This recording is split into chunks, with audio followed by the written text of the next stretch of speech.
Bonjour à tous, dans la vidéo réponse à vos questions précédentes, je vous avais parlé de YouTube, des vidéos et de mes futurs projets, et dans cette deuxième partie, on va parler d'autres sujets.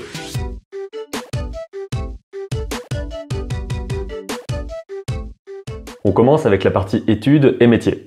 Quel est tout ton parcours? Donc absolument tout, quoi. Le mec veut tout savoir. J'en avais déjà parlé dans d'autres vidéos, mais je vais refaire un récapitulatif très rapide. Je dessine depuis que je suis tout petit, j'ai toujours eu envie de dessiner dans la BD, dans l'animation, comme ça depuis le primaire, le collège. Au lycée, j'ai fait un bac scientifique sans aucune option, quoi que ce soit par rapport au dessin ou à l'animation, mais je me formais tout seul à côté. Ensuite, j'ai fait 3 ans à l'école d'art de Metz, donc à l'école supérieure d'art de Lorraine. J'ai obtenu un diplôme qui s'appelle le diplôme national d'art plastique et j'ai passé 2 ans chez TV Paint en tant que chargé de la communication, donc à voyager un peu partout pour faire la communication de ce logiciel d'animation 2D, pour en parler dans les festivals, dans les studios, dans les écoles, former des gens et parler de ce logiciel-là. Et maintenant, depuis quelques temps maintenant, depuis à peu près 6 mois je dirais, je suis complètement indépendant parce que je travaille tout seul sur différents projets, tout seul ou en groupe, ça dépend des projets, et que je fais à temps plein des vidéos, des dessins, que je m'informe de plein de trucs et je vis ma vie tranquille. Comment as-tu commencé à travailler pour TV Paint? Qu'est-ce que tu as aimé et moins aimé faire en travaillant dans cette boîte? J'ai commencé à travailler là-bas quand j'étais à l'école, j'étais en 2e année, il fallait faire un stage dans une entreprise pour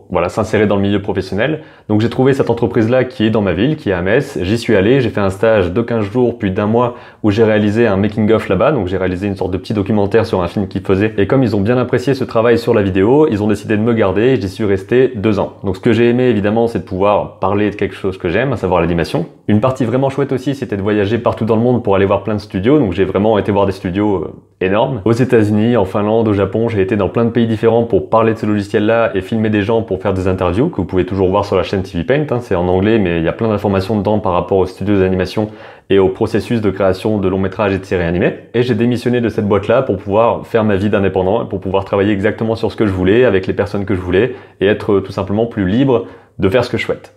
Depuis combien de temps vis-tu de ton art? Combien de mois as-tu attendu pour pouvoir vivre de ta passion?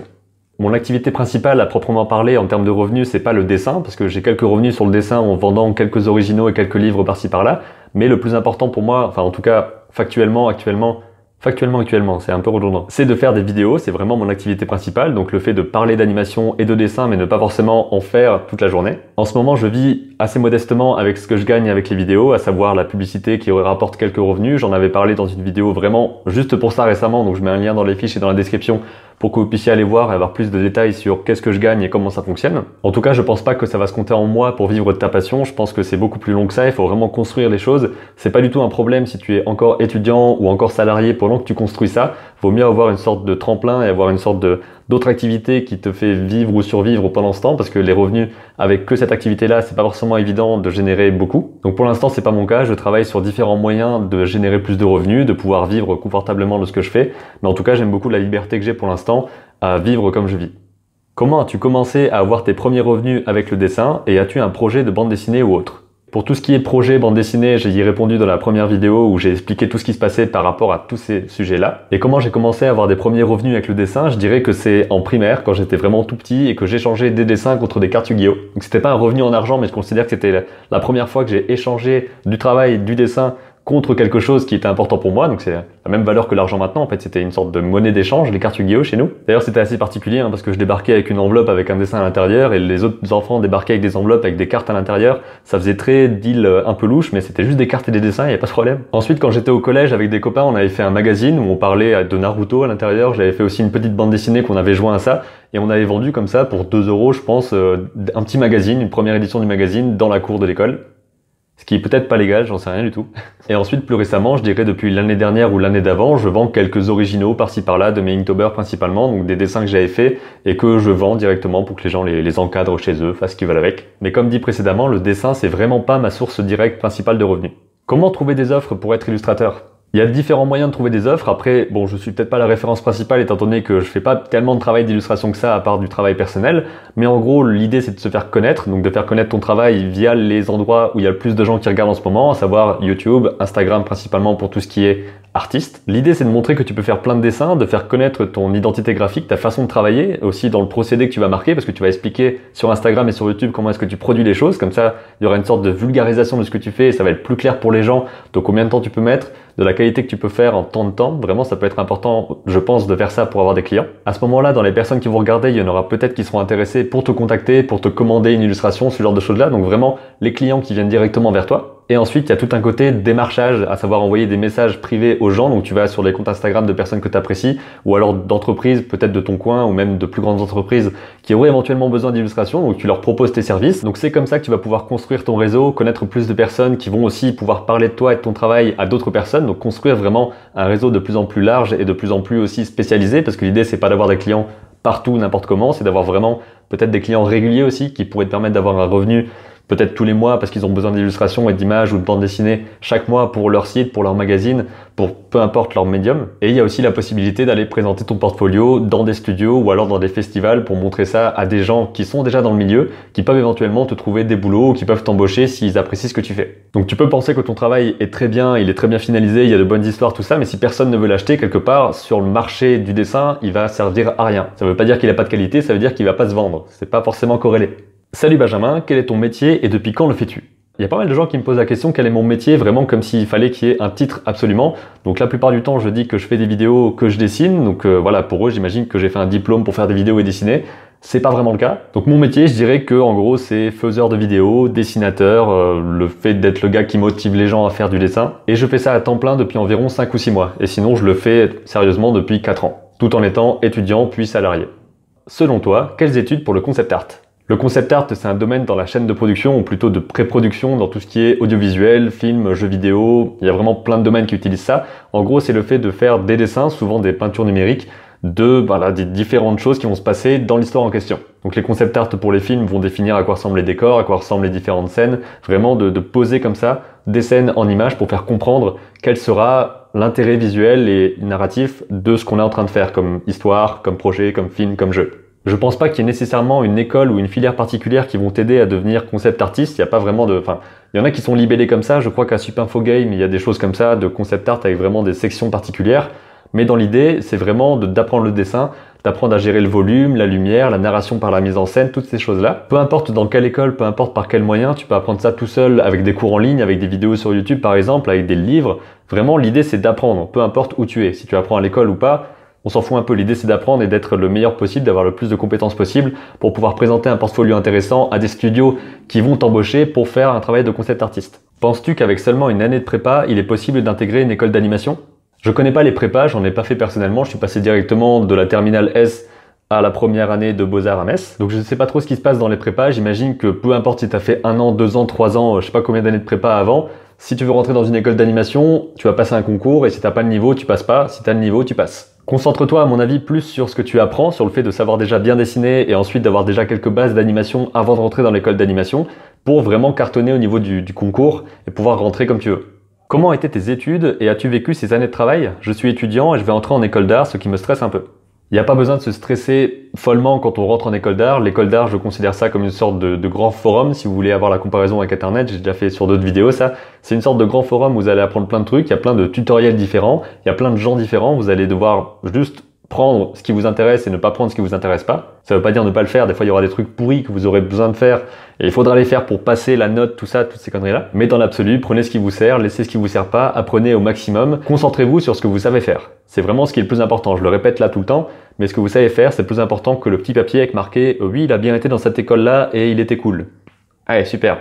Donc ne stresse pas trop pour l'école, c'est pas si important que ça. Concentre-toi sur le fait d'apprendre des choses, sur le fait de progresser et de rencontrer des gens aussi qui vont peut-être devenir tes collaborateurs dans le futur sur différents projets. Donc l'idée dans l'école, le principal intérêt à mon avis, c'est d'avoir d'autres personnes qui ont à peu près les mêmes passions que toi et d'autres personnes qui n'ont pas du tout les mêmes passions que toi mais qui vont être complémentaires avec toi, soit sur le plan humain, soit sur le plan du travail, ce qui est pas forcément la même chose. Et c'est un peu la même chose avec cette question-là. Des conseils pour préparer son lycée en art appliqué, anciennement STD2A. STD2A, c'est chiant à dire leur filière. Donc là c'est pareil, perso j'ai pas fait un lycée comme ça donc je sais pas trop comment ça se passe, mais juste concentre-toi sur bien faire les choses, apprendre le dessin, vraiment faire ce que tu aimes et trouver des gens intéressants avec qui bosser et avec qui grandir.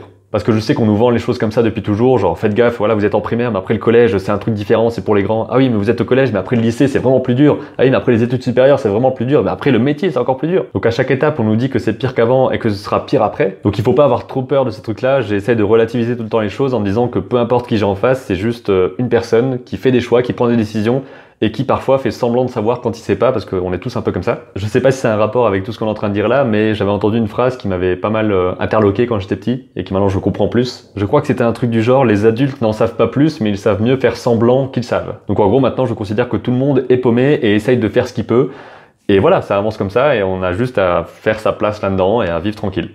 Quels sont les métiers que l'on peut faire après des études d'art ? Tout et n'importe quoi. Vraiment, ça peut partir super loin. On peut faire des choses très variées. En ayant fait des études d'art, déjà les études d'art c'est très large. Ça peut être des études en storyboard, en animation, comme des études en médiation d'art par rapport à l'histoire de l'art, tout ça. Donc tu peux très bien finir dans un musée à expliquer, à vulgariser les œuvres aux gens. Tu peux très bien finir artiste plasticien en train de faire des sculptures et de les vendre pour des expositions.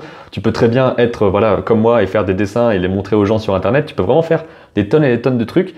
Donc les études d'art, ça va juste te permettre de comprendre un peu mieux ce que t'aimes pas, et où est-ce que tu peux te placer dans le marché de l'art en gros, dans tout ce truc-là, avec des gens qui achètent des œuvres et tout. Il va falloir juste comprendre où est-ce que tu veux aller, et pourquoi est-ce que tu veux aller là, et combien de temps tu veux rester sur ce métier ou pas. Et tu peux très bien du jour au lendemain prendre un autre métier. Ton papier de diplôme ne te fixe pas un métier à vie. C'est pas du tout je fais je sais pas combien d'années d'études, j'ai un papier avec marqué je suis médecin, désormais je suis médecin et je serai médecin pour toute ma vie et c'est tout. Pour ces métiers de l'art, c'est très différent, en tout cas c'est comme ça que je vois les choses, ça peut être très varié, donc prends ce qui est bien et fais ce que tu veux derrière. Est-ce que ce serait pas un peu une philosophie de vie ça? On passe maintenant à la partie inspiration. Dans quelle mesure penses-tu que l'art provient du besoin de l'homme de laisser sa trace dans le monde? À mon avis, c'est une partie importante, le fait de vouloir laisser une trace dans le monde, le fait de faire quelque chose qui va rester après nous, que ce soit dans une idée ou dans un livre ou dans n'importe quel type d'action ou d'œuvre. À mon avis, c'est assez naturel d'avoir ce besoin aussi d'interaction avec les autres par le dessin, par les histoires, par ce qu'on raconte de tout ça, de nos rêves, de nos tourments. Donc ce côté héritage de laisser une trace, ça a une part importante, mais aussi ce côté interaction dans le présent avec les autres et juste avec soi aussi, parce que ça reste amusant de dessiner et de raconter des choses, à mon avis. 5 recommandations, inspirations de personnes à suivre. Même question avec des œuvres récentes que tu as consommées. Donc pour les recommandations, je les ai faites dans la première partie de la vidéo, tu pourras voir plein de chaînes YouTube que je recommande.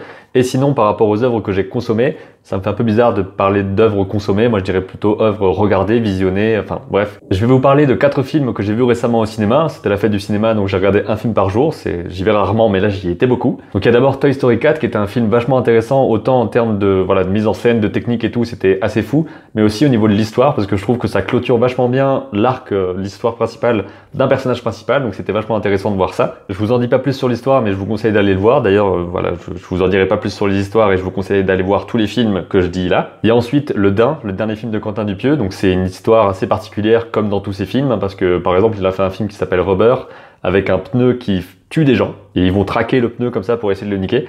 Voilà, il y a ce genre de truc quoi. Donc Le Dain, c'est le personnage de Georges qui est interprété par Jean Dujardin et qui achète un blouson en daim et qui devient complètement fou de ce blouson là et qui avec son blouson va avoir un projet assez particulier par rapport aux autres blousons de la planète. Je vous dis pas trop ce que c'est mais allez voir, c'est particulier mais j'aime bien ce genre de truc. Ensuite il y a Parasite, le dernier film de Bong Joon-ho qui a donc gagné la Palme d'Or je crois cette année et qui est un film que j'ai trouvé vachement intéressant sur une famille qui va s'infiltrer dans une autre famille. Et c'est un film coréen, donc souvent dans les films coréens ça démarre plus ou moins normalement et ensuite ça part en vrille d'un coup et on sait plus ce qui se passe. Et ensuite il y a un film sur la Première Guerre mondiale qui s'appelle Pour nos soldats tombés je crois en français et qui est un film réalisé par Peter Jackson, donc le réalisateur de King Kong, du Seigneur des Anneaux, du Hobbit, donc de trucs énormes. Et c'est un film assez unique parce qu'en gros ils ont repris des séquences donc de la Première Guerre mondiale qui datent d'il y a 100 ans maintenant et ils les ont recolorés, ils les ont remasterisés pour vraiment en faire un film documentaire comme s'il avait été filmé maintenant quoi plus ou moins. C'est vraiment des images qui sont stabilisées, recolorées pour nous raconter l'histoire de l'intérieur de la Première Guerre mondiale. Donc on voit des images du conflit, on voit comment vivent les soldats, on voit comment ils s'entraînent, on voit aussi vraiment sur le terrain comment est-ce que ça se passe, les explosions. Voilà, il y a des images assez graphiques de ce qui se passait dans les tranchées, donc c'est un film qui est assez impressionnant. Et je pense que l'un des plus importants à aller voir, c'est celui sur la Première Guerre mondiale, parce que j'en avais pas entendu parler avant de voir la bande-annonce au cinéma. Et je pense que c'est un film qui est pas forcément très médiatisé, enfin je sais pas en fait, j'en avais pas entendu parler avant. Donc je vous conseille vraiment d'aller le voir pour faire tourner ce film-là et que voilà, qu'il fonctionne bien, parce que c'est une initiative qui est vachement intéressante. Comment décider, définir sa démarche artistique, partir de ses artistes préférés? Donc ça, je pense que c'est une question un peu pareille que la question sur le style graphique. Il faut certes analyser d'autres choses, les comprendre pour pouvoir ensuite les reproduire et ensuite les déformer pour les faire siennes. Mais ce qui est important aussi, c'est juste de pratiquer, de faire des trucs, de tester plein de choses, en fait, d'expérimenter, de savoir ce que tu veux faire, où est-ce que tu veux aller, et ton chemin va se construire comme ça petit à petit en testant. Et c'est pour ça par exemple qu'une école d'art c'est bien, parce que tu dois tester plein de trucs, on te force à expérimenter plein de choses, et à partir de là tu vas choisir ce qui t'intéresse le plus, et c'est comme ça que tu vas définir ta démarche artistique. Qui et quoi t'inspire au quotidien? Qu'est-ce qui t'inspire le plus? C'est pas forcément des artistes qui m'inspirent le plus, parce qu'au final je fais pas tellement de choses qui ont rapport avec ça, je lis pas tellement de BD par exemple en ce moment, ce genre de choses, mais ce qui m'inspire le plus c'est ce qui se passe au quotidien, les personnes que je vois, donc à quoi elles ressemblent, ce qu'elles se disent. Par exemple dans la rue j'aime bien écouter ce que disent un peu les gens, de capter juste quelques bouts de conversation, ce genre de choses là.